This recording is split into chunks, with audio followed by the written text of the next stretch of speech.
ഇന്ന് ഇന്ത്യ സിംബാബ്വെക്കെതിരെ 23 റൺസിനാണ് കളി ജയിച്ചത്. വലിയൊരു വിജയമായിരുന്നില്ല ഇന്നത്തെ ഇന്ത്യയുടേത്. അതിന് കാരണം ശുഭ്മാൻ ഗില്ലാണ്. 49 ബോളിൽ നിന്ന് 66 റൺസാണ് ഗിൽ ഇന്ന് എടുത്തിട്ടുണ്ടായിരുന്നത്. അതുവരെ ഗില്ല് മുട്ടിക്കളിച്ചു. ഗില്ലിന്റെ സെൽഫിഷ് കളിയാണ് ഇന്ത്യൻ ടീമിന് കുറഞ്ഞ റൺസ് സമ്മാനിച്ചത്.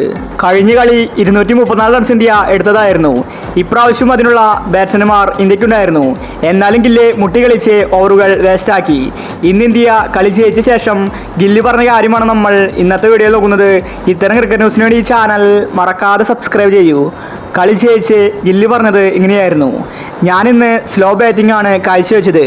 ഞങ്ങൾക്ക് കുറച്ചും കൂടി റൺസ് നേടാമായിരുന്നു. കളി ഞങ്ങൾ ജയിച്ചാലും ബാറ്റ്സ്മാൻമാർക്ക് അവസരങ്ങൾ കിട്ടിയില്ല. സഞ്ജുവിനെ ഞങ്ങൾ ഇന്ന് ഇറക്കിയിട്ടുണ്ടായിരുന്നു. സഞ്ജുവിനും റിങ്കു സിംഗിനും ബാറ്റിങ്ങിന് അധികം അവസരം കിട്ടിയില്ല. കുറച്ചും കൂടി വേഗത്തിൽ കളിക്കണമായിരുന്നു. അതുകൊണ്ട് അടുത്ത മത്സരത്തിൽ ഞാൻ ഇക്കാര്യം ശ്രദ്ധിക്കും. അഭിഷേകിനെ ഓപ്പണിങ്ങിലാണ് ഇറക്കേണ്ടിയിരുന്നത്. ഞാൻ എന്നിട്ട് വൺ ഡൗണിൽ കളിക്കണം.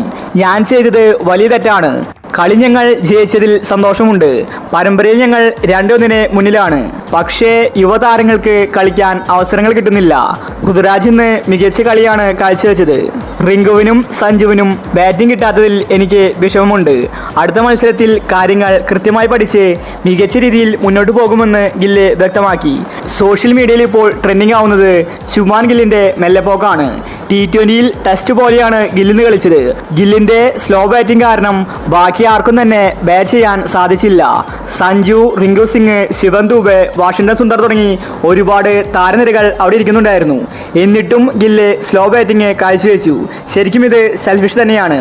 എന്തായാലും ഇന്ത്യ 3-ാം T20 മികച്ച വിജയമാണ് നേടിയിരിക്കുന്നത്. 2-1 ഇന്ത്യ പരമ്പരയിൽ മുന്നിലാണ്. 182 റൺസാണ് ഇന്ത്യ ഇന്ന് അടിച്ചുകൂടിയത്. അപ്പോൾ ഇത്തരം ക്രിക്കറ്റ് ന്യൂസിന് വേണ്ടി ഈ ചാനൽ മറക്കാതെ സബ്സ്ക്രൈബ് ചെയ്യൂ.